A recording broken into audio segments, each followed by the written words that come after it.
My name is Allison Dennis, and I am the Executive Director of the Sitka Center for Art and Ecology.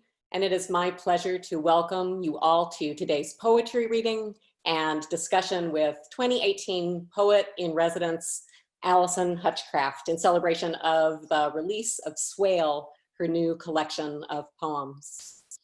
We want to thank the Harold and Arlene Schnitzer Care Foundation and Jordan Schnitzer for their extraordinary signature sponsorship of Sitka's 50th anniversary year. Thank you.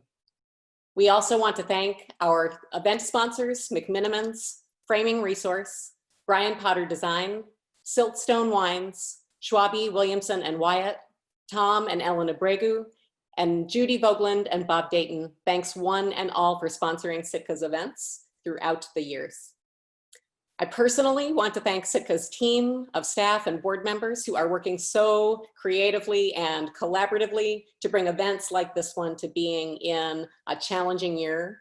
And on behalf of this whole team, I want to thank our co-founders, Jane and Frank Boyden. Jane and Frank, your ongoing inspiration is evergreen. I want to offer special thanks to Sitka's General Manager, Nicola Harrison, who has been working behind the scenes to make our online series of talks and readings possible this season. For those of you who are participating live with us on Zoom, there will be an interactive question and answer session after Allison reads. So as questions occur to you, please do share them using the Q&A feature at the bottom of your Zoom menu. I will read your questions for Allison when we get to that portion of the program, so you can sit back and relax and enjoy the conversation. And now it is my honor to introduce Allison.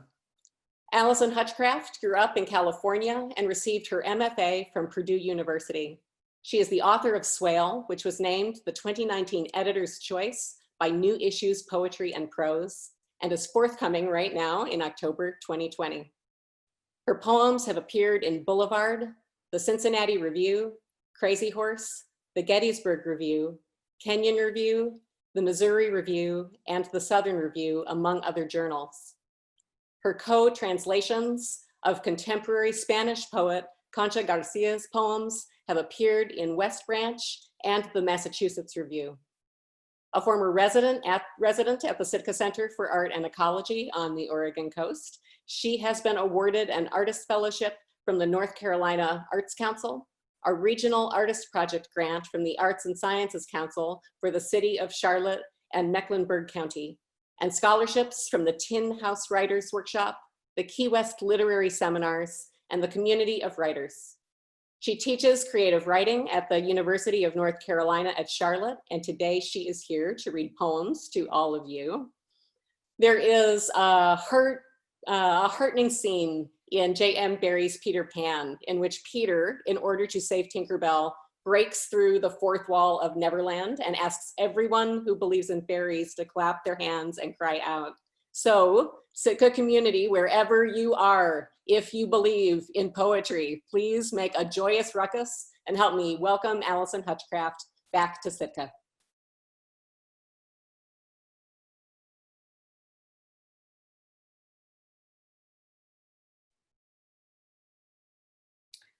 Thank you, Allison, so much for that warm introduction, and for everyone at Sitka for working so hard and with so much creativity to make this happen. I never thought I would be reading from my kitchen table, but I am so happy to be doing so and to be connected virtually to so many different people all over from west to east coast.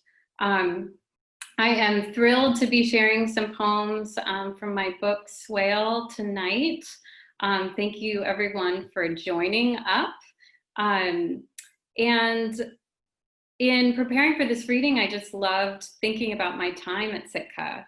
In 2018, in the winter, I was enormously lucky to be a resident for 3.5 months at Sitka. And as many of you know, the center is perched in a really beautiful place, overlooking where the Salmon River estuary spills into the sea. It's a magical place during my time there, I think I saw more elk than I saw people. And it really was a pivotal moment in my life as a writer and in my life just as a person in the world. When I arrived at Sitka, I was hoping to make progress on my manuscript. I had been working on this book for years, and I knew it was somewhere close to the home stretch, but still with a lot of work to do. And I slowly started to realize just before the residency that the book had a lot of tension about water and land in it. There were a lot of liminal spaces in the book, in the poems. A lot of places where land and water, where body and mind, where reality and illusion kind of push and pull. And so the setting of Sitka, right where the ocean meets the land, where the forest meets the estuary, turned out to be a perfect place for me to finish the book. It was amazing. So I am by no means a photographer, but any way you take a photograph at Sitka is going to yield something pretty nice. So I wanted to share some photographs to kind of bring us to that place. Let's see. And I think we can all see that. Are we seeing some photographs there? Nope. Let me try again. There we go. There we go. This one is a view from Cascade Head of the Salmon River estuary. An estuary is by definition a transitional place, a place where brackish water, salty water, and fresh water mix. And I loved all the ways that the estuary felt alive. It changed shape with the tides, and it's home to so many different species. And here is a photo near the mouth of the estuary from these rocks that I used to walk upon pretty much every day, across from the sandy spit where a colony of harbor seals would haul up for hours at a time. And I loved going down to those rocks, and depending on the time of day, the shoreline would just change dramatically. And those changes were perhaps even more dramatic out on the spit itself. At very low tide, the beach would become this landscape of its own, shifting and changing with little rivulets and valleys where the seawater collected in depressions on the sand. And I just loved how much that changing of water and land was physically around me, and how much that informed my finishing of Swale and also writing new poems there. So I'll read one of those poems in which land and water are kind of shifting and changing places. This poem is titled Calendure, which is a word that describes a kind of mind-body sickness that afflicted sailors when they were at sea. After months at sea, some sailors who had Calendure would start to hallucinate the water around them as land and become transfixed by that illusion, and sometimes even try to throw themselves into it. So this is Calendure. I shouldn't like to think of them, but I do. The men who spent their days as sailors, pacing the decks of their ships, who sometimes would get a certain kind of sickness that made the sea a field. How much the mind wants land after so much stretch of water, wants the most landish thing, a field thick with witchgrass or blonding wheat, a meadow silent but for the ticking of insects. It must have felt like bliss that first sight of the field so wide, like a yawn that never closes.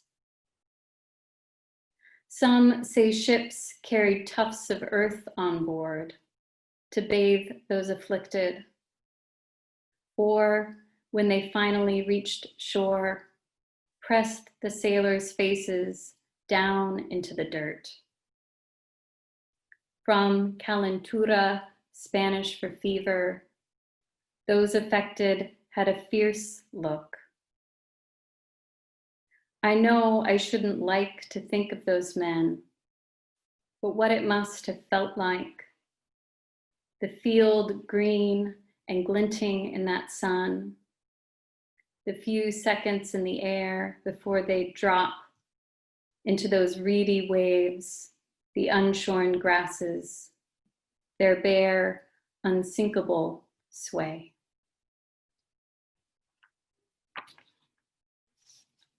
This next poem goes into an actual field, taking on the imagined voice of a lamb. It's titled, As Lamb in Field. Hot blade, hot lean of metal, shorn once, and I gave myself to shearing. Were you the speckle in our flock? Were you the high, dry morning? You rose and sank, a kind of sun, clearing daylight from the dark. Plump and dumb in my wool, in my curls. I did not know I was made from sky till you unclouded me of fleece. Soft-eared, stuff-minded, I was barely stirred into my fatness when you came through the grasses. I'll share just a couple more photos here to introduce the next poem. These are of the quote unquote ghost forest just up the road from Sitka in a town called Neskowin. And there are a number of ghost forests that have emerged, I think, in the last handful of decades. These were ancient forests that a couple thousand years ago were buried after an earthquake or a tsunami, and recently have begun to emerge with the erosion on the shores.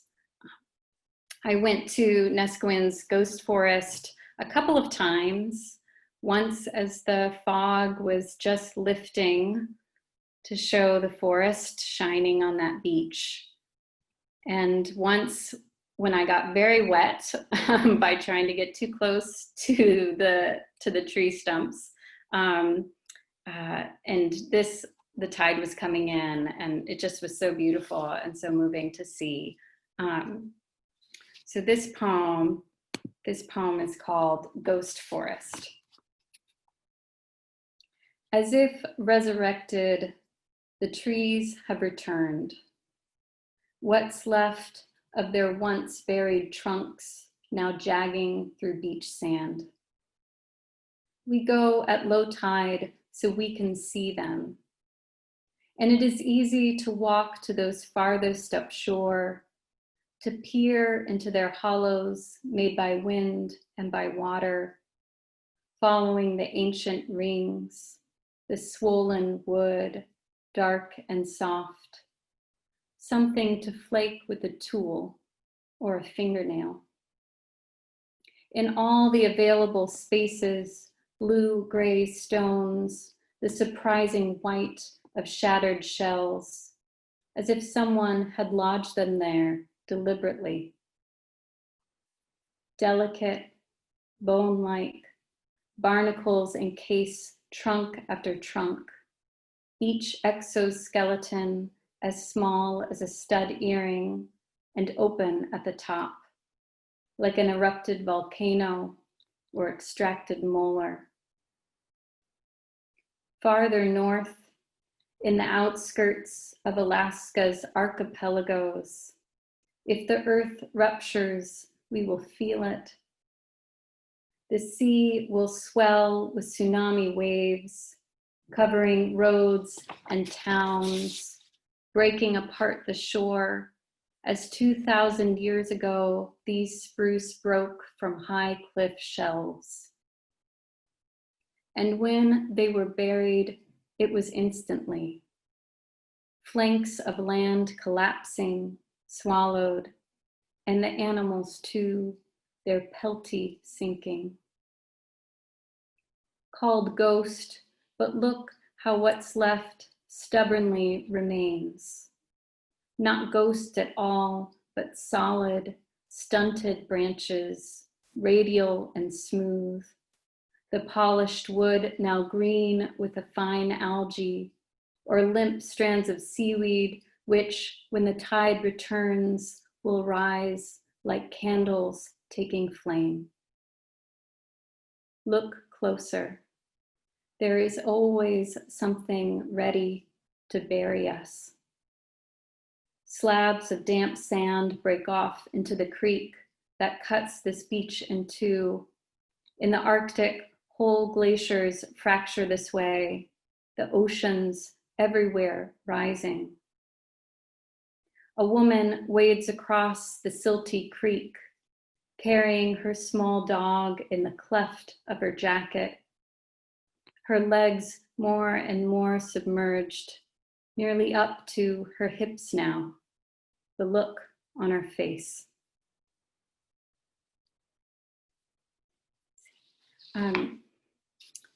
So while so many poems grew out of what I was seeing firsthand during my time as a resident, I also am someone who just loves research and reading and history.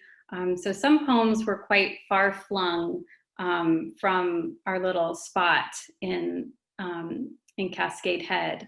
And the next poem is one of those. I was reading about the fur trade in the Pacific Northwest, and that eventually led me to reading the naturalist George Willem Steller's studies about the sea cow, which was an enormous herbivore mammal that was a lot like a manatee, but just much bigger, could reach 30 feet. And he was able to study the sea cow, and it eventually took his name because the expedition he was on got shipwrecked at Bering Island. This was about 1741 or so. And so there I was in my cabin at Sitka reading about George Willem Steller from a few centuries before, and his descriptions of the sea cow. So this poem is very much inspired by his close study, and it's called Steller and the Sea Cow. To be thorough, a naturalist must sometimes kill. Piling up birds, toads, fire-striped salamanders to procure the best specimen. Shipwrecked, Steller too was meticulous, climbing the carcass of the sea cow on the beach, which they had dragged in by a hook, the metal tearing the flesh less when the cow at last stopped thrashing. It was hard work, perhaps not worth the tobacco he promised the men for their labor. Afterwards, they returned to their true task, months still left to reconstruct the ship, and the naturalist to his, measuring the animal from tip to tail before opening her side to excavate the organs. Finally, Steller was alone enough to note the thick, ridged cutis and lice-like parasites feasting in the folds. It was a topography he could cut into, tawny, black, he thought, like the skin of a smoked ham, the cuticle bristling with small raised cups and deeper, tiny perforated holes like those of a thimble. The kind of hide, when hung up to dry, you could strip like bark from a tree. Where to begin? Snout, lips villous and rough as a hairbrush that would not soften when boiled, the tongue dumb at the mouth of the throat. Nothing proved too large, small, or crude. Not the stomach once stuffed with seaweed in which multiple men could lie, nor ulna, radius, fork tail, nipples wide with lactation, the delicate urethra emptying. And when he dissected the head, how carefully he sliced, skin from the eye to see the sticky lacrimal sac, large enough to hold a chestnut. It took every effort, mounting again and again the height of the abdomen, plunging the knife deep into recesses between bones, into subcutaneous fat. When punctured, the plush mammary glands released what was left of their milk, and Stellar found that it was sweet, yellow, the color of light through sheer curtains, to which he woke as a boy.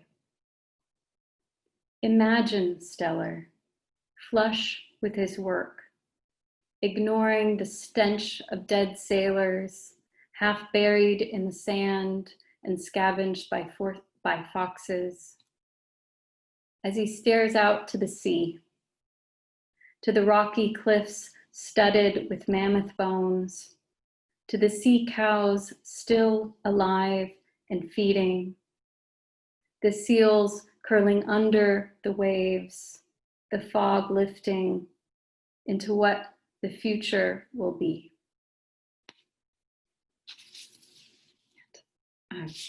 And I believe the sea cow went extinct just about maybe 3 decades or so after Stellar wrote about it. So it was a quick demise. That was a gruesome poem, but I found his descriptions to be both kind of terrifying and beautiful, strangely beautiful. It reminds me of another, or in my imagination, it connects to another poem in the book that is also historical in some ways, but very different.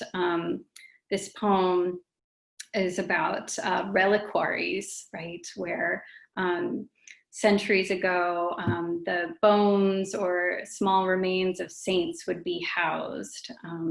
And so a lot of reliquaries would take the shape of the part from the body that was being protected. And so you would find a reliquary in the shape of an arm, right?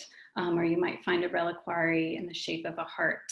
And there's something about Stellar dissecting the sea cow with such attention and love and also violence that to me connects with the ways in which saints' bodies were kind of protected and loved and taken apart and put in these reliquaries.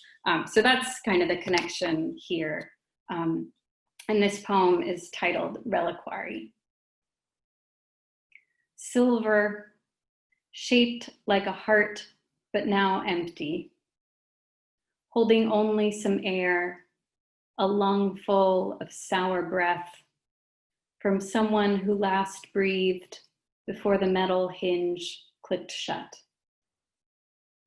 Or this in the shape of a saint's forearm, fashioned from gilded silver, yellow, and gems with a wood core how lifelike it looks, creased where the fingers fold, the half moon of each fingernail slightly raised. In procession, the lacquered arm was raised high so that the crowds could see. Having waited in whirls of dust on the road, families straining for a glimpse of what luck was promised to them. Sometimes small windows worked into the design, miniature hinges and faux panes opened to show the bones inside. Femur, forearm, shard of clavicle and hip, knobs of knees and ankles, rolling knuckle bones. A piece could make a township famous. But most precious were the skulls, for which they also built likenesses. Hollowed busts elaborately painted, preserving lip and eye color, the particular slope of a nose, blonde braids coiled like rope dipped in gold. In Siena's basilica, St. Catherine's head, freed from its reliquary, now stands in its own skin, incorrupt on the silver altar, the teeth still visible in that open air.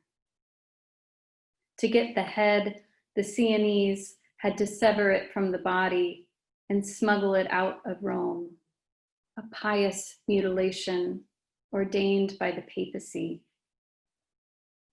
Hatchet, saw, and blade sharpened for this work, and the heft that leaned into the neck to break the spinal cord. Catherine, patron saint of safety from fire. Once smugglers hid the severed head in a sack, and when the guards approached, prayed for a miracle. Their sack lightened, filled now with rose petals, the color of a heart still burning.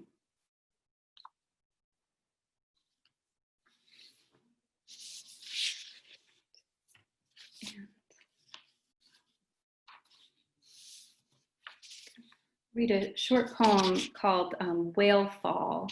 It's a term I learned and really loved, whale fall. I'd like to think of our bones lit up from the inside, calcium rich, garden of fused coral. Some mummies I've learned are preserved by mud, their bodies suspended in the sleep of a peat bog, while others lie harbor in beds of ice or salt. It's the skin that makes them so human, still there. Thick cap over jaw and forehead, the place where a nose jutted before spongy cartilage slipped down as sand erodes from a hill. How difficult it is to see the body unworn, the last ribbon pulled through the air. Maybe I'm not so much for the flesh.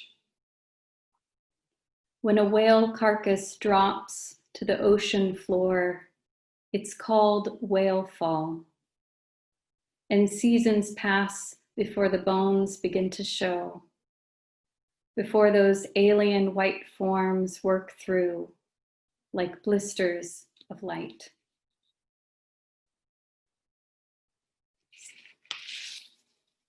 And so for the last two poems, I'll kind of return us to Sitka again, to its particular place.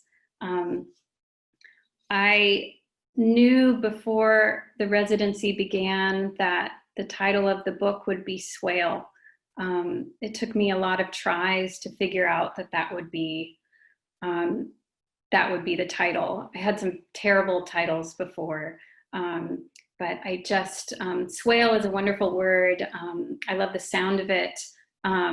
It's also strange. It wasn't that common, and has many different meanings. Mostly it means a kind of marshy place, a place where water and land meet. And so I knew that would be the title. And I felt very certain that I would write a poem titled Swale while I was at Sitka, which I think put a lot of pressure on myself. But I'm very glad that one actually did come. I used to take walks down to Crowley Creek on a regular basis. And having done that for a couple of months, eventually the poem appeared. So this is Swale, a poem very much born out of Sitka and Cascade Head. In my winter by the sea, I fashioned a new habit. Each day walking to Crowley Creek through mud and leafless alder, their branches cupped by the plush green of mosses and rolling beds of sword fern, whose serrated edges thrust extravagantly into cold and humid air. The creek fed the estuary, which in turn fed the sea. And I liked to see how far up the tide had reached, or how far it had receded. The marshy banks transformed by that lunar clockwork on which my hours turned. Water called slack, like the grip on a rope loosened, at which point the river would swell and still, the brackish tide having expanded the limits of the creek, submerged grasses swaying like the drowned hair of a doll. Cold and hard and clear, the water looked like the creek I felt in me. Day after day, I watched gulls float like wooden toys, rocking on the unsteady surface, and studied barnacles clasped to rocks, the shell-white skeletons of small shoreline animals, discarded limbs of driftwood. Swale also meaning a depression, a low place in the land. The sour smell once the water has drawn back, unmasking river sludge and battered sea debris, luminous blue velella with their fan-like sails, hollow carapaces of crabs picked at and cleaned. When I swale, I cannot tell border from border, land from water. I feel the loam of day crumble. Washed up, what's left? An accumulation of silt or sand sifted, rubbery tendrils of seaweed dotted with notches like taste buds inflamed. Sometimes I think love is swale, and sometimes sadness. How each comes in like a tide, how each alters the bodies beneath. Heart, be complete. Come out of your grave light. It was decades before I was alive, when the estuary was diked to make more land for pasture. The water no longer water then, but fields of sown grasses for the cows to eat. How they too must have tasted it. The memory of water buried in the new green shoots, the verdant nourishment still tasting faintly of brine. And for the last poem I'll share, let's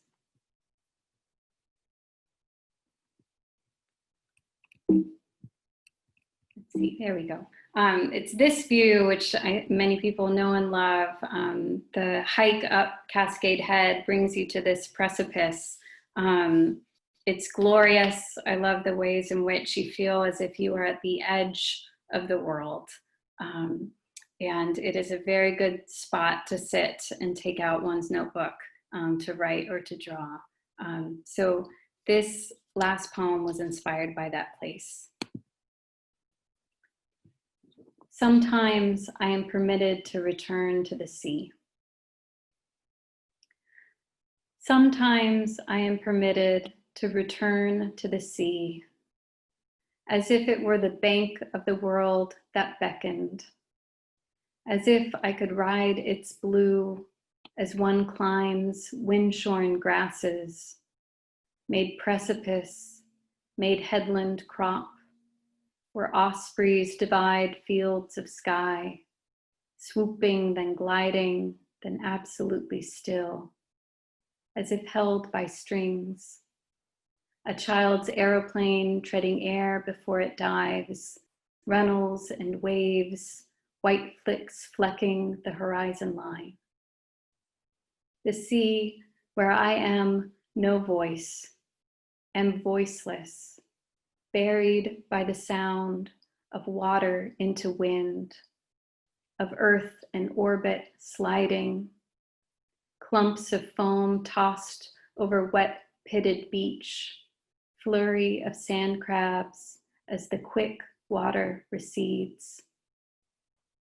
To return to this green, ledge falling from air, to turquoise and cobalt sea, edge of every vanishing, cliffs latticed with pines above the black rocky cove, where waves break in fringes of lace, where sunlight deepens furrows, this flame, this sweep and slip of tidal sea.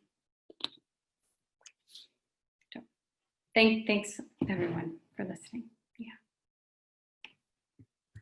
Thank you, Allison, for beautiful and evocative reading, including I found myself smiling in a kind of Ray Bradbury way at all of the October and Halloween images that showed up in your reading with mummies and heads in sacks and ghost forests. And so thank you for that. We have some questions in the Q&A. And if you have a question and haven't shared one yet, please go ahead and type your questions into the Q&A feature at the bottom of your Zoom menu. I'll start with this question from Anna Grace. What were some of the most inspiring works you read when crafting this collection? And she notes, sending much love on behalf of your students. So inspiring works you read when crafting this collection. And you're muted right now, Allison. Thank you for that. Thank you, Anna Grace, for that wonderful question. And I feel like I'm a writer who often reads into writing. I try to make a ritual of reading in the morning for a while to kind of get into that quiet space before I turn to the page myself. And one of the poets I deeply admire, who really inspired a number of poems in the book, is Paisley Rechtel. She's just a fabulous poet. And I really admire how she can interweave public histories with personal histories, bringing lots of different research into a poem that is also about the self and about autobiographical material. So her book, in particular, Imaginary Vessels, is one that I've spent a lot of time with, and I taught it. If you could ever teach a book, I taught it, and I deeply love it. And Fred Marchant, he has a fabulous book called Said, Not Said, that certainly is so distinctive and unlike anything I've ever read before. And one of his longer poems in the book, Ardna Mara, was really instructive to me and how to write a long poem about a place, about a setting. So those are two that I have in mind. This next question is kind of almost a poem in and of itself. So let me read it for you. And it's from Alan. You talked about liminality, and that concept is clear in your work. But what is striking in the poems that you've read is the margin that exists between life and death. The sea cow, now extinct, the reliquary, which is spiritually alive but physically dead, the ghost forest, another kind of reliquary, though natural. Here's the question. Can you reflect on the compelling quality of the static remnants of life now preserved in death? Can you reflect on the compelling quality of the static remnants of life now preserved in death? And can I just say, I'd like to, I wish they were asking this question in the Supreme Court Justice nominee. I know. Absolutely. Alan, that was such a beautiful, more than a question there, a beautiful observation, and your thoughts about things always inspire me to think more deeply. I, in so many ways, was surprised by how many poems I have written over the years do deal with death.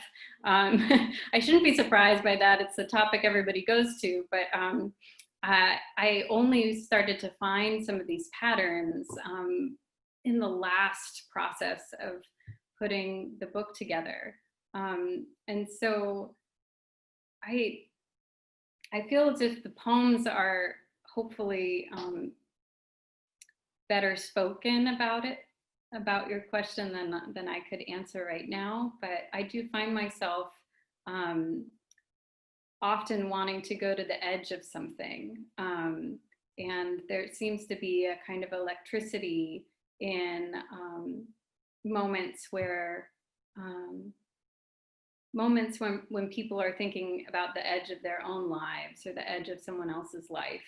And so when we are taking care to preserve it in some way, whether it is through a tomb or a reliquary or a museum, a science museum that's displaying animals that are no longer roaming the land as they were, I find that to be a really interesting spark that we seem to keep wanting to preserve in some way. I don't think that was at all as smart as Alan's question, but I was surprised to see how many poems were about taking apart bodies. That's not something I thought I wrote about, but it was happening nonetheless. This next question is from Lexi. What was the most challenging part of writing Swale? Like, did certain poems prove more challenged than others? And how did you manage these challenges? Yeah, wonderful. Thank you, Lexi. That's a really great question. I had a lot of challenges with, there were so many to name. There were some challenges with trying to decide how older poems would connect with much newer poems. This book was a really long time in the making. I'm a really slow writer, and some poems are quite old. And to be able to trust myself that even if a poem feels old to me and not connected to my current self, that to a reader, every poem is new, right? And so to trust the ways in which my imagination was kind of working on these questions and these obsessions over time, and to just to go with that. One of the hardest poems to write was when I started at Sitka, It's called The Mermaids at Weeki Wachee. And it talks about this kind of place in Florida where you can go see mermaids, mermaid shows in a natural spring. It was built in the 40s. And the mermaids, of course, are there along with manatees. So the connection with the sea cow and the tropical manatee seemed vibrant to me. But that poem is the longest in the book. I think it spans maybe 10 pages, which is unheard of for me to write that long of a poem. And it just, I had so many moments of giving up on it because it was so difficult. And yet it now is one of my favorites. So I think the lesson I am trying to learn again for myself is to trust in the process, that things take a long time sometimes, and that it's healthy to put things away for a while and come back to them later and see with a fresher eye how they might be working. That sounds like advice that can be applied beyond poetry crafting. Bianca asks, did landscape inform your writing in terms of form? What is one of your most meaningful memories from your residency? Yeah, wonderful. Yeah, absolutely. The Swale, the poem, is written in couplets, so stanzas of just 2 lines, and the first line goes out long, and the second line is short. So there's a kind of shorter, at least. So there's a moving out and a coming back in that to me felt really reminiscent of the tides, of the ways in which the estuary just changes hour by hour. You could walk out onto parts of Crowley Creek that in another 12 hours would be completely submerged by water. And so I wanted to find a form that that was part of that landscape or captured that landscape. Memory of, there were so many. There were the memories in which I was alone, hiking, and then heard a noise and then saw an elk behind me, that kind of memory. But I actually deeply love and cherish the memories that I had with my co-residents. So when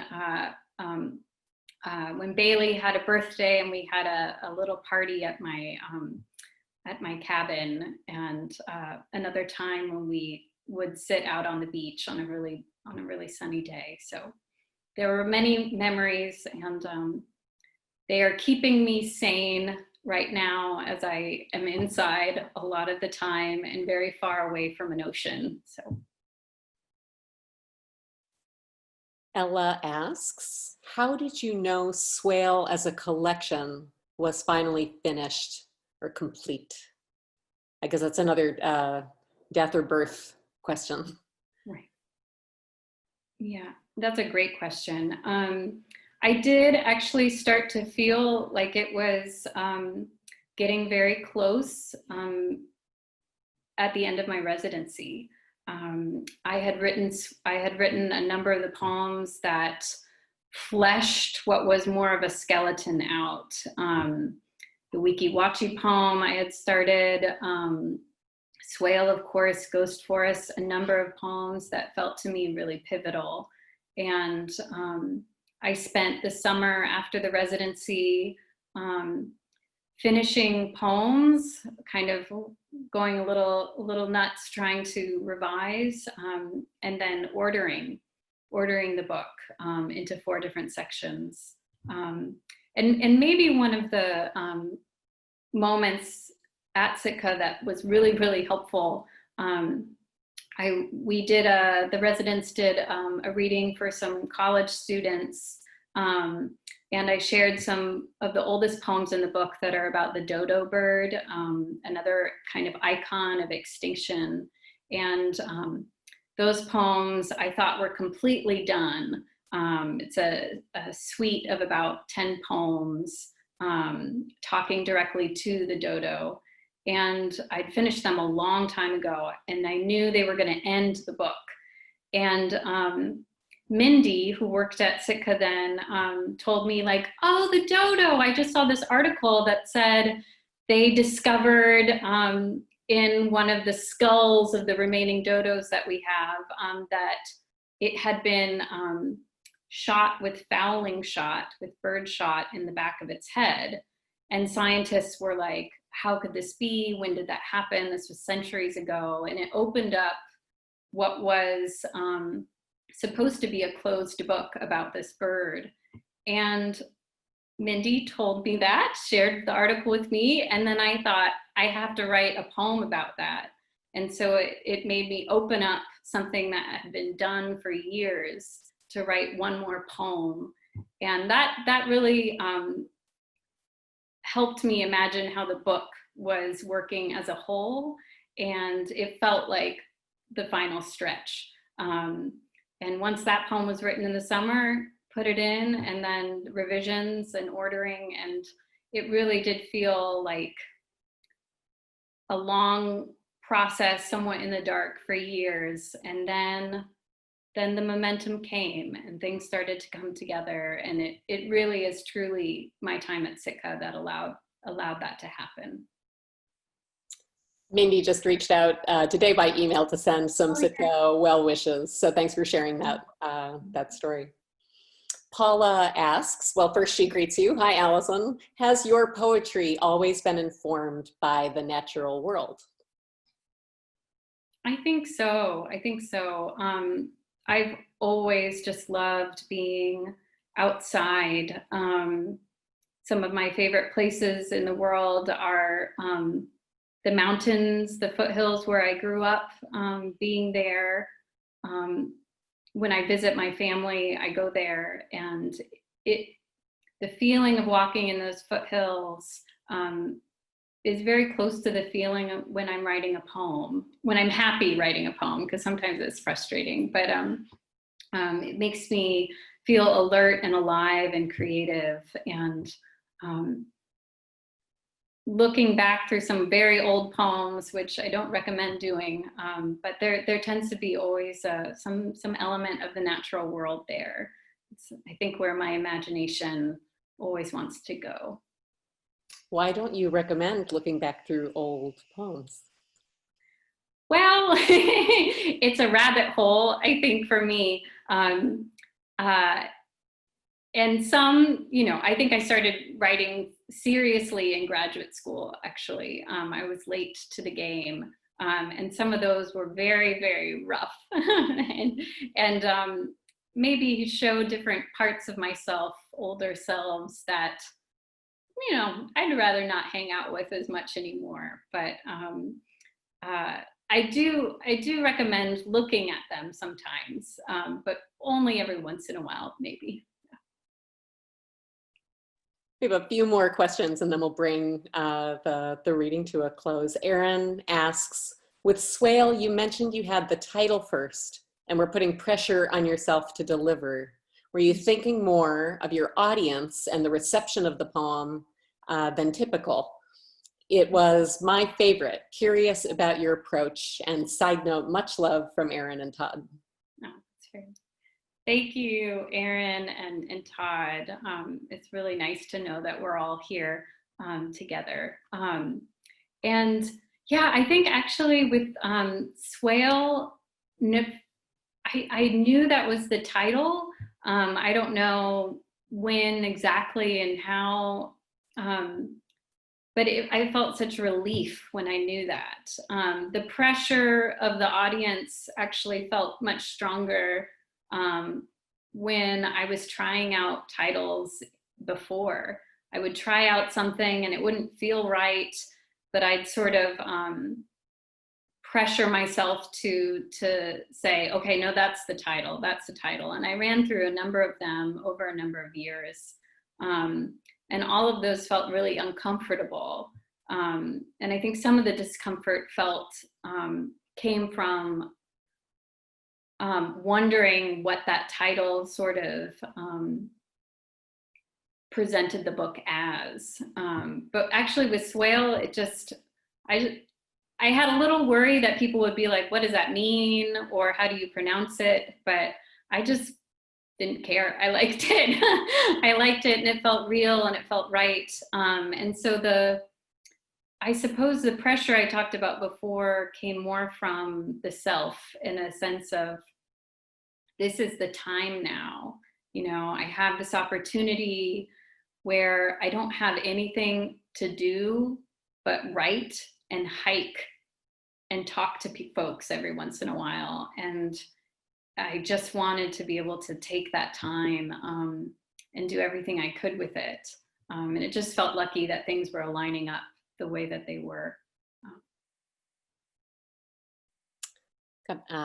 One last question we'll work in. Ayla asks, I know parents should not choose favorites. Nevertheless, I wonder if one of these poems is particularly dear to your heart, and if so, why? Thank you, Ayla. That's a beautiful question. I do have favorites. I think Swale is one of my favorites. In some ways, it feels the most personal. I'm not someone who writes a lot about my kind of autobiographical life. Just doesn't occur to me to talk about, I don't know, to talk about friends or family in my poems, even though they're central to me. That poem feels like one in which I am revealing myself in a way that feels more vulnerable, which is a little scary. And maybe that's one of the reasons that it's my favorite. Other poems turn to things outwardly, turn to Stellar, turn to the sea cow, turn to the dodo, or the reliquary. And that one feels like the most intimate, right? The most personal to me. And I guess I'm grateful for that. So I'd say that's a favorite. Normally during this hour, I would be listening to NPR's All Things Considered for a recap of the day's news. So thank you, Allison, for reminding us all that in times of uncertainty and unrest, poetry is a healthy alternative form of daily reflection. Our next resident show and tell event is going to take place at this same time on November 5th. And then on November 12th, past Sitka writer in residence, Maxim Leskotov, will read from his forthcoming novel, Ruthie Fear. So we hope you will join us for those events. Thank you, Allison. Thank you, Sitka community. And I wish all of you a good evening and creative tomorrow. Thanks everyone for joining us. Good night.